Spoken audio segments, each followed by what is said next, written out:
Azərbaycanda təhsil alan gənclərdən ailə başçısını itirməyə görə sosial ödənişin davam etməsi üçün arayış alınmayacaq. Yeni Media xəbər verir ki, bu barədə Əmək və Əhalinin Sosial Müdafiəsi Nazirliyindən məlumat verilib. Qeyd edək ki, ailə başçısını itirməyə görə aylıq pensiya və ya müavinət alan ailənin əyani təhsil alan övladlarına bu sosial ödəniş onların 23 yaşı tamam olunadək ödənilir. Nazirliyin tabeliyində DOST Rəqəmsal İnnovasiyalar Mərkəzi və Dövlət Sosial Müdafiə Fondunun tətbiq etdiyi yeni rəqəmsal həll nəticəsində proses tam avtomatlaşdırılıb.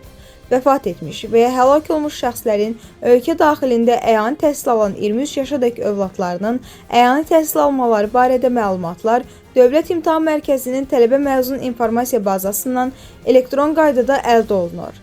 Bununla da qeyd edilən ödənişin davam etdirilməsi prosesi avtomatik təmin edilir. Təhsil statusu hər ay avtomatik yenilənir. Ödənişlərin davam etdirilməsi üçün arayış təqdim edilməsinə ehtiyac qalmır. Bu yenilik nəticəsində əyani təhsil alan ümumilikdə 11,5 mindən çox şəxsə ailə başçısını itirməyə görə pensiya və müavinət ödənişi müddəti arayış tələb edilmədən avtomatik uzadılıb.